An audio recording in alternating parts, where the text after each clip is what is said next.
Hi, everyone. Welcome to another episode of the Civalgo Podcast. That's on the road. We're once again in Boston with Tim Curran. Once again, hi, Tim. How's it going? Hi there. Good, Alex.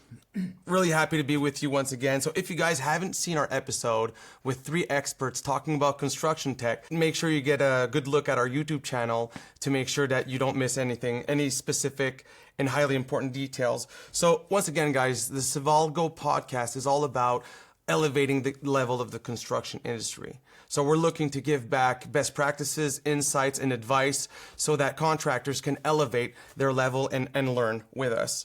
So today we're going to talk about leading construction companies through change, growth, and technology. So Tim, maybe if you can reintroduce yourself for the people that haven't seen our previous episode. Sure. My name is Tim Curran. I've been in the software industry for over 35 years. I started as a developer, a software developer, a long time ago in the late 80s. And I was very fortunate in my career. I moved from developer to designer to project manager to product manager to marketing to sales. So I had this fortunate set of experiences where I evolved my way through a software company, different departments of a software company, which gave me the opportunity to become a CEO. The first time CEO is very hard. You have no experience, you have no track record, you have no basis for why you should be a CEO.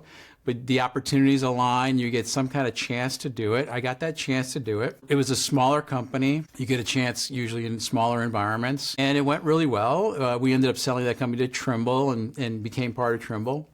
And then I went on for the next 20 years and did it 4 more times. The last 3 have been in construction. So I ran a company called Vela Systems, which was acquired by Autodesk, became BIM 360, became Construction Cloud eventually. The next one was called Building Engines. It was about operating buildings. So post-construction, operating, enhancing, building out the building over time. And then the third one I'm running right now is called RapidWorks. It's for subcontractors, heavy equipment, civil service construction companies. So I'm back in the subcontractor space now. Amazing. So I'm reading a book right now. It's called The Greatest CEO from Within. And they say it's really hard for a developer to actually become a CEO. It seems like you've done it. What was like the hardest challenge in your first CEO role? Yeah, I'm wondering why they would say it's hard as a developer. Maybe developers tend to be more introverts, which I think I am a little bit of an introvert. So to be a CEO, you have to be quite extroverted. At least you have to act that way.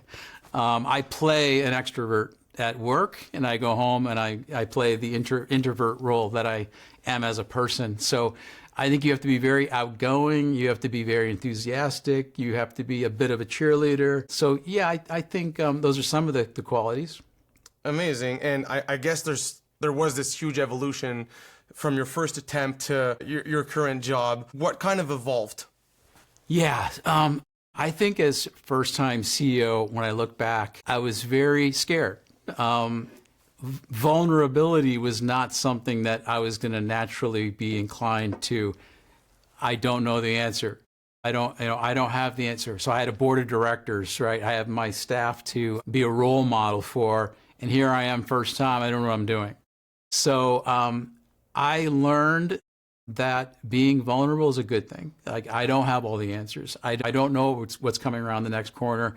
We're going to figure it out together. So vulnerability is one. I think transparency, you tend not to believe that telling the full truth, nothing but the truth, is a good thing. You think telling people what they want to hear might be the best thing to do. So transparency, vulnerability, those are a couple of things that took me a while to figure out are good things, not bad things.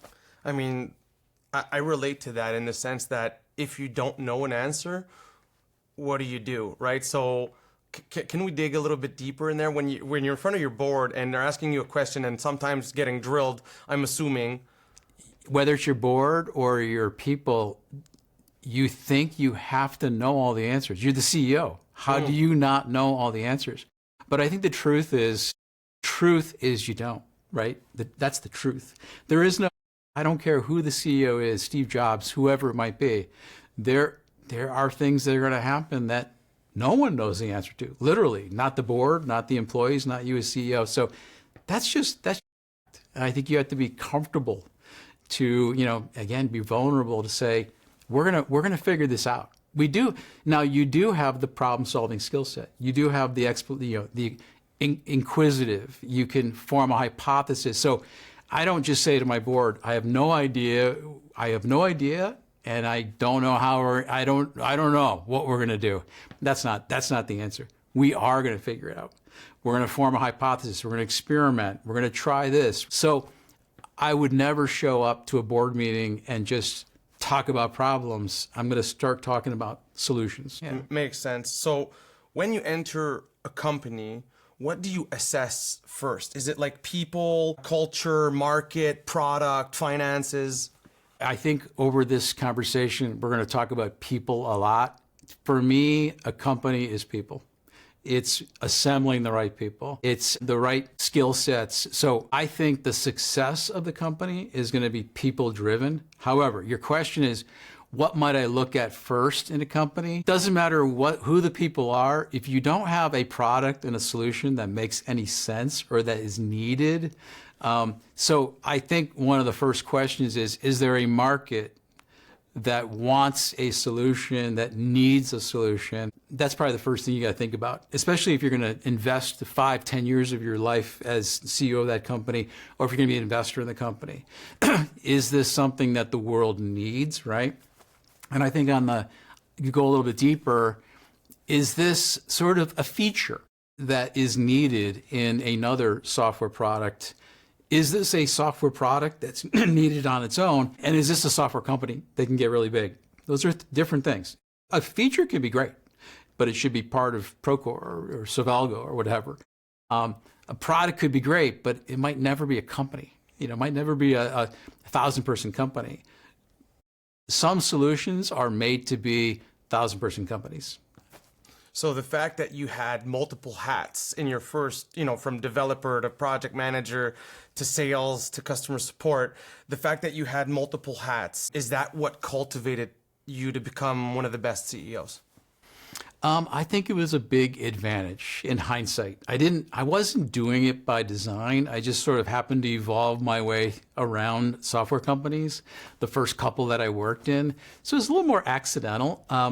I did at one point have a CEO, my last boss, and we talked. And we said, I said, do you think I could be a CEO like you are? And we talked it through and became a mentor. So one of my pieces of advice is, if you're going to become a CFO, a head of sales, a CEO, you better have good role models that you're working for.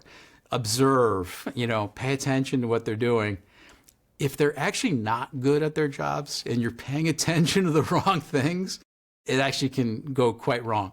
You're going to end up turning into a really bad CEO, a really bad CFO. So I happen to have a really strong CEO as the last boss manager I ever had, and I observed. And because he was so great, I built the skills and the characteristics to become a great CEO. However, there were a lot of things that he did that weren't my style. Like he was a different person, his character, his personality. So I was able to pick and choose. I couldn't duplicate certain things that he was doing well, but I picked up and I added my own. So, you're going to develop your own style. So anyways, it was an accident, but it gave me a set of experiences in different parts of the company where I can call BS when I see certain things that, no, I've done that before, So I had a lot of experiences where I could say, like, I've done that job. If you'd like, I can do it right now. Again, go back and do it. So I want to dive deeper into the styles. And I remember you talking to me offline about the general in the Army. Could you share with the audience the different styles of CEOs? Yeah, I'll give you my analogy as an example, but there's all kinds of styles. There's the cheerleader style. There's the cerebral, thoughtful style. There's artists. There's engineer CEOs. There are artist CEOs. The one analogy that Alex and we talk about is, as a CEO, You could be a field general versus a Pentagon general. In the United States, we have the Pentagon where all of the strategy takes place. So there are some CEOs or some heads of sales that like to be Pentagon CEOs. They like to dress up in the whites, the beautiful attire, well-groomed, and they like to sit around tables, and they like to work on whiteboards and strategize. How might we position ourselves around the world, and how might we win wars over the next 20, 30, 40 years? The field general wears fatigues. They wear the camouflage gear and boots, and they might have some paint. They might be camouflaged to be in a desert or be in a jungle. They're with the troops. They have thousands of troops surrounding them, and they're leading by example. They're in the trenches, arm to arm, different style. So some CEOs like to be in the thick of things. Some CEOs like to be strategizing. You got to pick your style. And if you remember my question, I asked you initially, which one is better, right? I think it depends. I really think some companies are in wartime. It's a war. A lot of growing a company, whether it's software or any company, it's a fight. It's daily battles. It's grinding. It's winning battles that add up to winning wars. So I think a lot of times, especially for startups, you need to be a field general. You have a North Star, you create that, but now you got to spend the next 3 or 4 years getting to that North Star. It's a battle. You can see my socks. I have my battle socks on today. I have my construction socks on. Construction socks. I have my camouflage socks. I think a lot of times growing a company is a fight. It's a battle. So you might need a little more of the field general. But at the same time, you got to create that North Star. You got to be the guiding light. You got to create the mission and the vision of the company first. And you got to have a little bit of Pentagon general to do that. So one comes before the other, essentially. One could come before the other. It could be a mix. I think you got to wear lots of hats as a CEO. But essentially, it's a situation. At this moment in time for our company, I got to be in the trenches, and we're going to fight some battles. So what would you say would be the most important qualities to have if you want to become one of the best CEOs? I think problem solving. I think thoughtful. I think patient. I also, a lot of times people will say to me, and it might sound like a criticism, Tim, you're just level. You don't have a lot of down, but you also don't get excited. Why don't you get excited? In that first CEO role, it was a roller coaster, not even over the course of a year. It was like every day. The morning, I might be in the trenches, like depressed. Like we have a customer that's not happy. And in the afternoon, we win a new big customer. And that swing of emotion, it's hard. I mean, I don't think humans were made to go through that. I think right? You gotta be level. One of the pieces of advice I got early in my career, I'd be working on something and I'd hit a roadblock and I'd start freaking out and I'd be like, I gotta tell my boss that we have a big problem. I start typing that email and I send it, and little did I know, it was a little too early to react. I didn't relax. I didn't take. So the advice I got was, before you react to anything that might have happened today, sleep. Go to sleep. On it. Yeah. Go to sleep. And in the morning, I'd say 19 times out of 20, you won't send that email. It'll actually sort itself. It's like, oh, a different perspective. It's not that bad. I actually already know the answer myself. I've already figured out. I think a certain amount of your brain processes things at night as well. I think it's a part of our human being to do that. Anyway, so calm, level. Don't take your employees on a roller coaster ride with you. Like, that's not good for everybody. 100 people doing this all day, not a good idea. Not productive. No. Okay, well, thank you so much for that, Tim. So now we have a better understanding of what we need as qualities to become a good CEO or the best CEO. But I want to now go in a second portion of this podcast and compare this with the construction industry. So, you've been working in the construction space with technology for, I think, your last three or four roles? Years. 20 years. A beautiful, glorious 20 years. So can you tell us about the construction industry and how leaders kind of act or react in the construction industry? We're talking about reacting right away. I think a construction project is a little bit like that war, that battle. It's you're in the field, you're dirty, you're muddy. I think a lot of times the entire project team, the project executives, everyone gets absorbed into the battle, and you're just fighting firestorms. I think one of the things you got to kind of get out of that, if you're going to adopt anything, if you're going to react all day and do the same thing we've always done and take paper and pencil and tubes of drawings and we're going to do our thing, yes, that project will get built. It'll get a firefight will happen and it'll get built. But if you're going to evolve and new practices, new technologies, new techniques, you got to kind of step out, get into that Pentagon conference room, figure out some new approaches, learn new things, retool the teams and things. So it's that stepping back, I think, is really important. So like absorbing the noise, the chaos, but then having perspective, like a cold mind to be... Having the strength to take a pause. It's very easy to not take a pause in construction. You just roll, 5 o'clock in the morning and you can just roll. React on pure adrenaline all day long. long. It's just pure like will. We're going to will this road or building to happen. Can you take a pause to learn something new? Try some new, AI, robotics, whatever it might be. It's hard. It's very easy to not to. Would you say that construction company CEOs need to be more strategic in a certain sense?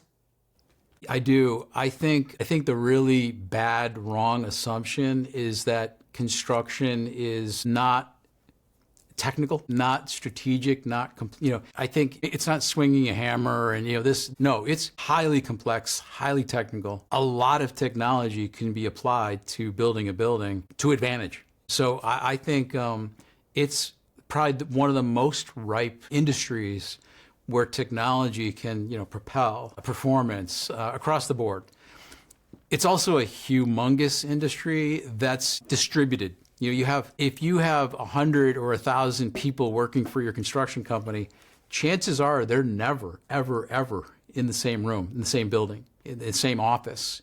They're out. They're out in projects. So that's a really challenging situation. How do I re-equip, retool a workforce that is literally could be spread across states, across countries. All by themselves sometimes, All right? by themselves, fighting that fire, not really having a moment to step back and learn something new.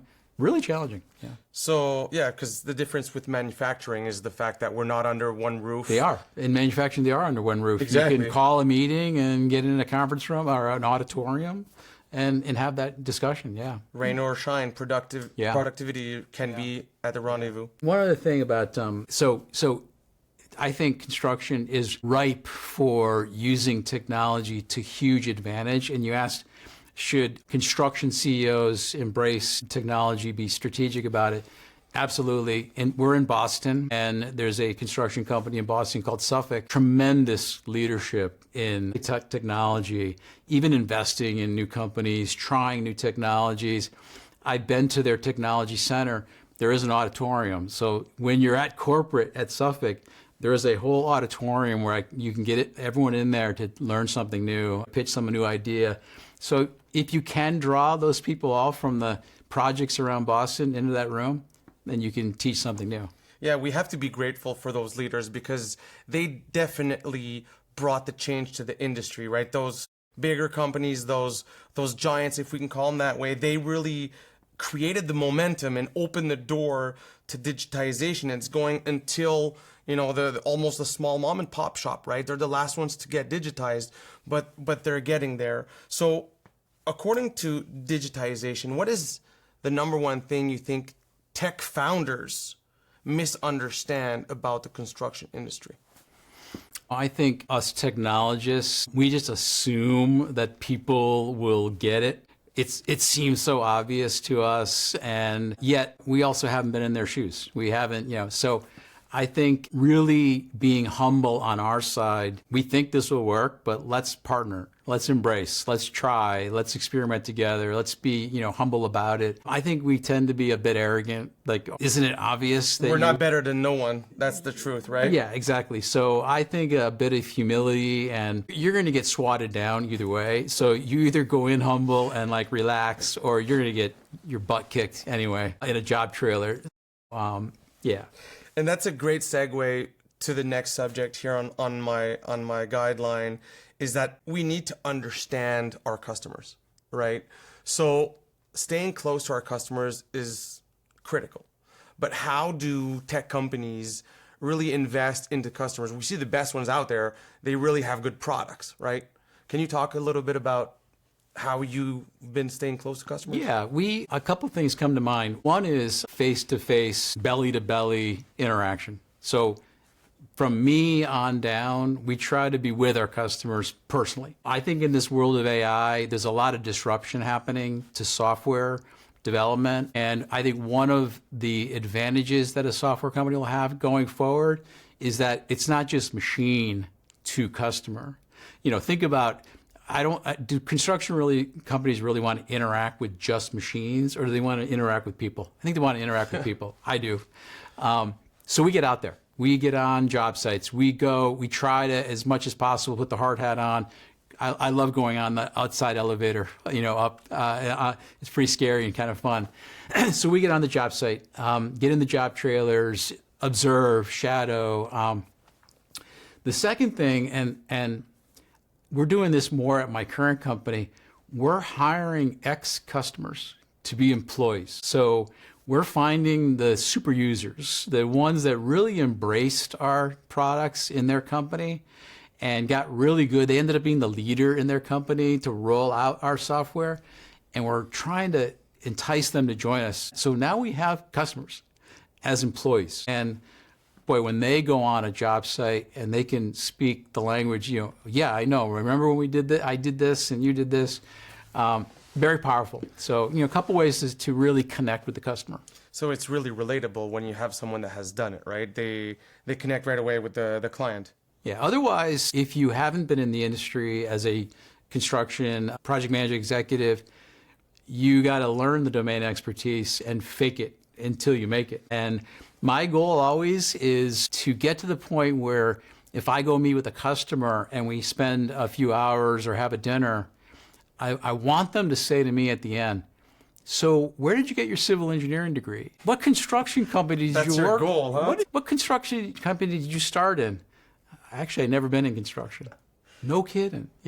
That's my goal. That's my goal. So is domain expertise things that you look when you hire people, or is there something additional you also look for? If we can find domain expertise, but product, software, tech, skills combination, that's ideal. A lot of times you get one or the other. And when you get the one, you got to teach the other. So if you're going to get a domain expert from a construction company to join your software company, you got to teach them how software companies work, how implementation projects are best run. If you get a software professional, you got to teach them construction. And I think the best way to do that is get them out with customers, get them out in the field, get them exposure, have them walk a job site with a project manager, whatever. Yeah. Did you have the opportunity to try both scenarios? And do you have one that you prefer? I think when you can find the construction professional that has that aptitude or desire to jump over to a tech company, that's ideal. It's the most powerful. Yeah. Interesting. So we're talking about tech companies and the fact that they have to stay close, right? Do you think, and knowing their customers, do you think, or what do you think is the number one reason why sometimes tech fails? Is it because they're not close enough to their customer, or is there other reasons why tech can fail in construction? I think sometimes the tech is ahead of its time. I think the combination of hardware and software just not aligning. When you talk about digital twins, it's been talked about for 20 years, and people are still talking about, there's new startups in digital twins. Even robotics, we've been talking about that for decades. I've met robotic startups 20 years ago. Ahead of its time. Everything's got the costs, the hardware, the software, the costs, the usability of the tech. The first software company in construction I ran, it was pre-iPhone, pre-iPad. Mobile meant a very heavy laptop, weighed 8 pounds, had a 2-hour battery life, and you're going to lug that around a job site. That's the best we could do. But we needed the screen real estate of, a tablet or a screen. CAD drawings, AutoCAD drawings. Sucked. Like we wanted to let's just give up. Like this hardware, you can't carry around we're straps. We were finding different harnesses, and we tried every which way to get that 8-pound laptop to be something usable on the job site, but it just wasn't. It just wasn't. In 2010, the iPad was announced, and we literally said to ourselves, let's go iPad or quit. Like this Windows tablet, 2-hour battery life on a job site, and we're going to keep swapping batteries, let's either figure out if the iPad is that form factor or we'll just quit, And the iPad, we thought it was so delicate and beautiful and dainty, but you put a little case on it, and everyone on the job site, iPad, I get an iPad. Can I take it home? I can use it all day. Can I watch videos at it? So we got really lucky. That form factor showed up right in the nick of time for us. Else we were dead. So I think, back to your question, a lot of things just weren't ready. It wasn't time. The hardware wasn't ready for what we were trying to do. We were the first field app to, be walked around a job site in the hands of engineers and project managers. We needed that iPad to be usable. So, great story. And it's very impressive that, is it 10 years ago, 20 years ago? It was 2012. So our product rolled into BIM 360, which is now the Construction Cloud. So it's still out there. It's still being used on job sites today. It's amazing to see where you come from with this. It was 2005 when we started that company. Yeah, well, over 20 years ago. So I know you know pretty much everything there is to know about con-tech companies and the construction industry. So I want to know a little bit about growing a software company. We know that growth can be aggressive, but how can we grow a con-tech company responsibly? I think it's about making the company systematic. So you got to have inspiration, a North Star, a mission, a vision. You have to have all that. What are we trying to accomplish? Get that set. Execution is about processes. It's about repeatability. I go back to one of the original statements I made. It's about people. First and foremost, surround yourself. So if you're a CEO of a construction tech company or any company, you got to surround yourself with very strong people. In fact, you got to be really vulnerable that you're hiring people that you might feel are better than you. They could maybe do your job better. They're head of product, but they actually are more qualified to be the CEO than I am. Good. That's strength. I try to get as many future CEOs on my executive team as I can. And I keep track of I have a new first-time CEO who I hired 20 years ago. And that's the most special thing is when someone on my team becomes a CEO. But anyways, that's about hiring strong people that almost scare you. They're so strong. So great people, capable, autonomous. You'll give them direction, but they know more about what they're doing than you do. Great people, great processes, great systems. So we need to automate, just like construction job sites. We need to automate software companies. Great metrics, measurement. How do you succeed on a construction project? By measuring quality. Are you on time? Are you on budget? Are you producing quality? It's about measuring all of that. Getting the right measurements in place. It's how you manage a company. So it's building a machine. The company needs to be a machine. There's inputs, there's a process, there's outputs, and it's repeatable and it's scalable and grow forever. And since now there's tools that have real-time data, you're able to take better decisions as the leader of the ship, right? We try to expose as much data as often as we can. So every Monday morning, we look at metrics. Where are we this Monday morning? Every Friday, we check. what happened? How do we progress in this week? So as frequently as days in a week, we want real-time data to figure out, like, it's not like we're knee-jerk reacting, every day, but are we on the right course? Do we want to think about something that's a little off track? Yeah, it's all about data, yeah. So building a repeatable, systematic process, it's like building a machine where you can see the results in real time. You can predict, but you can also check. You can predict, you can check, you get it perfected, and now you can just repeat it. So if I have one implementation person, the first implementer that I'm going to hire for my company, we're going to figure out the best way to implement our product, but now I can hire 10, 20, 30 implementers. We figured out the best approach. So I want to deep dive in the leadership and the culture. So essentially the people. We started saying that, you want to hire better than you, right? So when you build this machine, you need operators, right? How do you identify operators that separate themselves from the pack? Interviewing and hiring is hard. It's like dating, I guess, right? You go on that first date and you never know. How do you figure it out? It's lots of different angles. It's multiple interview, different questions, different perspectives, a lot of references. Who knows these people? And by the way, I don't look at hiring as just us selecting them and, we're going to quiz and are they good enough? Are we good enough for them? Are we the right match? Are we the right fit? So, I think it's about a mission-defined fit and no formula. It's double, triple check, letting them do some interviewing of you. What are your questions? Very hard to hire people. So when you're hiring, you're growing, what can happen to your culture when you're growing super fast? Can it get diluted? I'd say, first of all, what is your culture is probably one of the first questions you want to ask. Mission, vision, culture, or values. We would call them values. What are we trying to operate? What kind of people do we want to hire? One of our values is teamwork. I don't know if I'm allowed to curse on this show. The no a-hole rule. I love it. We don't want to hire or have a-holes. We want to be good people, nice people. We want to work well together. So anyways, define your values and what you all care about and who you are and how you want to behave early.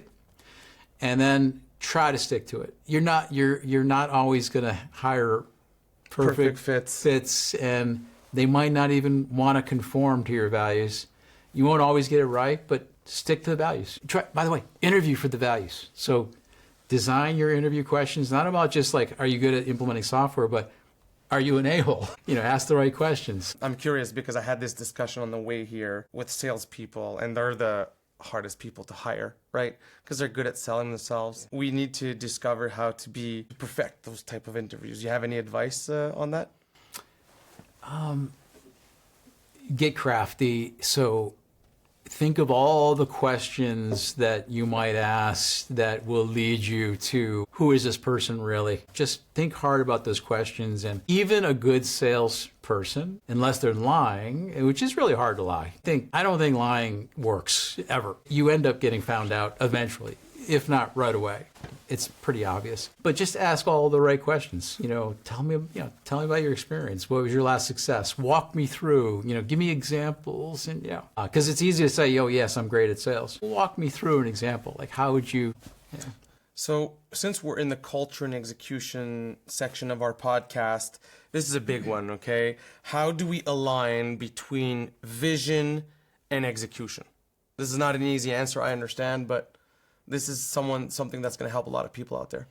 I guess one of the things I do is once we create the vision and we sort of figure out what it is we're trying to be, we tell everyone at the company what that vision is, and we repeat. It's probably at the end, in the 12th town hall 3 years later, the employees are like, "Yeah, we get it. We know what the vision is." Like, why for the 12th time are you telling us what the vision is? We got it. So it's a lot of repetition. It's, reminding and evolving it as well. The vision might shift and change a bit along the way. I think it's like, so that's all about rallying. It's about visibility and revisiting the vision, and every board meeting, every town hall, every QBR that you have with your company, read the mission statement. Just read it. It sounds kind of weird and boring, and it kind of feels awkward when you're reading it, but every once in a while you're like, you know what? Our mission is to be seamless and well integrated. We're actually not that well integrated right now. We need to do a little better, like that's part of our mission statement. It's a mission. It doesn't say what we're doing today necessarily. So, yeah. To get it ingrained into people's day-to-day, right? Yeah. Becomes nature, yeah. Got it. So as a CEO, you have a lot of roles and responsibilities, but walk me through the process of taking a high-stake decision. How would you reflect to that? You have to be really thoughtful, not hasty, not a quick decision. You got to be thoughtful. You got to move. You got to move though. You got to get to a decision. I think you got to have the trust and guts to make the call, but go through your process, check, double check, take the leap. I think you can do an experimentation, maybe approach, have a hypothesis, test it. If you can, test, try, before you roll out something crazy big. The job as a CEO is taking risks and making calls and, deciding on things. But there's a bit of process and analytics to it. I think most of the time you can feel pretty good that I've thought this through. And if you have thought it through and you did your work, it's okay. If it doesn't work out, you can't, there's no fault. I mean, I guess it's also about not being reactive, right? As you mentioned at the start of the podcast. It's got to be thoughtful. Even if it's quick, it's thoughtful. I don't have any problem with quick decision makers. Sometimes they shoot first and, aim later, but I don't have a problem with that, but you gotta be thoughtful. So what is your favorite part about being a CEO? I think it's the people, the relationships, the teamwork. I've done this for 20. I've been in 35 years in business. I've been with my teammates after the company. We maybe part ways or whatever. I've been to Brazil, Iceland, Amsterdam, the UK with my teammates. They're now my friends. So those relationships I think are awesome. Thus, the no a-hole rule, I guess. Exactly. People you want to go to a week in a car traveling around Iceland with. You don't want a-holes in that car. I get it. That's absolutely true, right? You want to build a company with great people because the foundation of your company is going to be the people. Yeah. It's not true that we have robots operating our companies yet, right? Yeah. One thing I would say though is, and this is a little controversial because I think a lot of software companies or companies, startups, they use the word family. We're a family, and I have my family. I don't have quotas for my family. I don't give them performance reviews. I don't give them raises. That's my family. We sit around but we are teammates. We are a team. We're going to work together. We're going to collaborate. We're going to have relationships. So there's a very tight relationship, but I'm not sure it's family. That's a little more personal. We're here to win. We're here to reach a North Star, a vision, a mission. That's what teams do. I'm not sure families. I don't set goals. I don't have a mission statement for my family. Yes, it's a different kind of relationship, but we all hustle with our team, right? And we got to get to destination with the team. I want to go back to the construction industry for a little bit, and I'd like to have your take on where the construction industry will be in tech within 5 to 10 years. Where do you think we're going in the construction industry right now? In the last couple weeks with the AI announcements and the market's reaction, I don't know. It's getting wild. In my company, and if you're a construction company, is there a world where every role gets automated? Every role becomes a machine? I don't know. I don't know if that's around. I don't know when that could happen, but it's pretty scary. So I think almost everything is possible at this moment. There's talks about robots, like humanoid-looking robots that maybe in the next 6 to 12 months, we might start seeing these. Could they actually construct a building? like humans do? I don't know. I guess the sky's the limit. It's going to be pretty wild. I'm sort of, it's kind of disappointing that I'm kind of ending my career, but hopefully I'll be on this earth to see exactly what happens, but could get pretty wild. Well, there's going to be some massive investments. There are massive investments in the contact space. We're going to see some shifts. Is the robot going to take over? I don't think it's tomorrow. I don't think it's in 5 years, but we'll be around to see it happen. So I think robots as tools to augment and help as helpers to the folks that are on a job site constructing, yes, we should have lots of tools. We do have lots of tools. You don't build a building without many different tools of different kinds. So we already have things that move around a job site and take photographs and drones and things like that. So some of this is already happening, but they're tools utilized by the human beings building a project. We'll see. it's another of those massive shifts. The internet, the iPhone, now the AI. I mean, same thing happened every single time. We were super scared of the future, but as long as we're in this right criteria, it's meant to help the human beings. It is. I think so. Unless something is different this time. I mean, you think about the design of a building was on paper and pencil and rulers, angles. Wow. Like, how is that even possible? How could you draw by hand a building? And that automation was, it's how many jobs have CAD drawings? 99.9 or 100%. Exactly. It's not 99.9. So yeah, these are really powerful tools. Help. So, Tim, the mission of the Civalgo podcast is to elevate the level of the construction industry, give advice, techniques, best practices. Do you have any last pieces of advice before we close this podcast?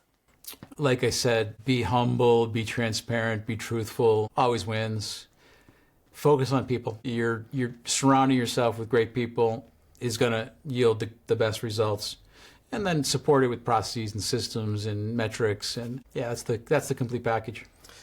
Tim, we're super grateful to have had you on our podcast. I think our audience is going to be more than ecstatic about all the comments and insights that you gave us today. Dear audience, please remember to share this podcast to help us in our mission to elevate the level of the construction industry. And Tim, once again, we're super happy. Thank you so much for your time today. You're welcome. I'm always happy to give back.